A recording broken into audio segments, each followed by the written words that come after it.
Today we're talking about a very common class of medication that can make you nearly 4 times more likely to be diagnosed with dementia. Many patients are taking these drugs without realizing they are damaging their brains and accelerating the onset of a dementia diagnosis. And so what we're going to be covering today are the main culprits, the supporting evidence, and how to reverse this damage if it's happened to you. So jumping in, the class of medications you need to be aware of are the benzodiazepines. Common benzodiazepines include drugs like Xanax, Klonopin, Valium, Ativan, and temazepam.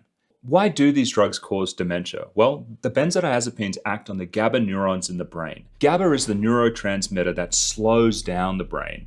And because of this, it helps you relax and sleep. And that's why benzodiazepines are often prescribed for insomnia and anxiety. But there's a problem. Benzodiazepines also slow down the hippocampus, which is the small part of the brain responsible for making memories. And when you take these drugs long term, the hippocampus can shrink and your ability to form memories is disrupted. And this is why so many of my patients say things to me like, it feels like I have the memory of a 90-year-old, or that they hardly remember decades of their life, like their kid's childhood, because the drug had dulled their ability to consolidate those memories. Let's have a look at the most compelling evidence that these drugs cause dementia.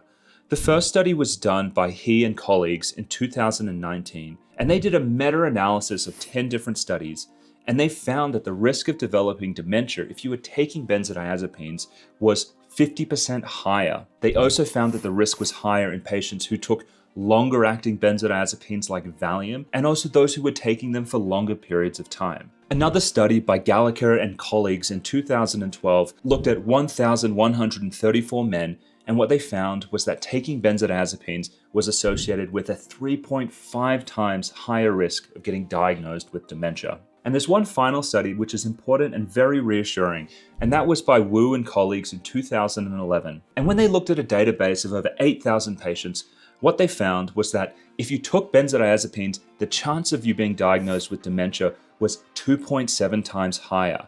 However, this actually decreased as people came off the medications. Within 3 months of being off the medications, the risk had lowered to being 2 times higher, and within 6 months to 1.5 times higher, and within 12 months to 1.4 times higher, and then all the way down to 3 years where they essentially did not have an increased risk of being diagnosed with dementia anymore. This study suggests that the dementia-inducing effects of benzodiazepines are reversible if you come off the medication. Well, what should you do if you want to reverse the damage? First, you need to taper off this medication, but do not do this without proper guidance and do not cold turkey yourself off this medications. Stopping benzodiazepines abruptly can literally kill you. People go into seizures and then they develop cardiorespiratory collapse and they die. It's one of the 2 drugs that can actually kill you during withdrawal: benzos and alcohol. Even still, if you come off these medications too quickly, the withdrawal is brutal. And so you need to find a doctor who knows how to safely taper you off these medications. Thankfully, we've made a video about this and it's going to be linked below. Now, if you're worried about the risk of dementia and you want to come off the medications, but you don't know what to do instead, here are some effective alternative strategies.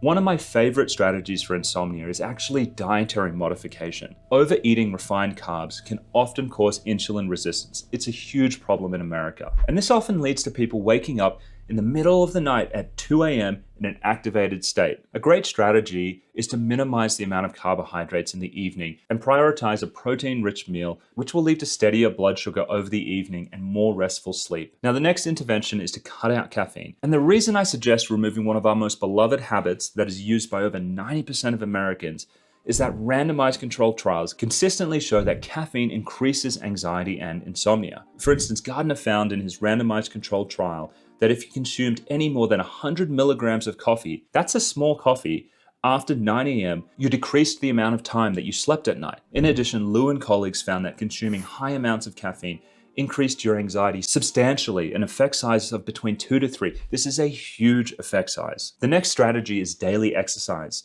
Humans evolved to be walking between 5 to 10 miles per day. And so what I tell my patients is to aim for at least 5,000 steps daily, ideally outside in the sun, to boost natural vitamin D.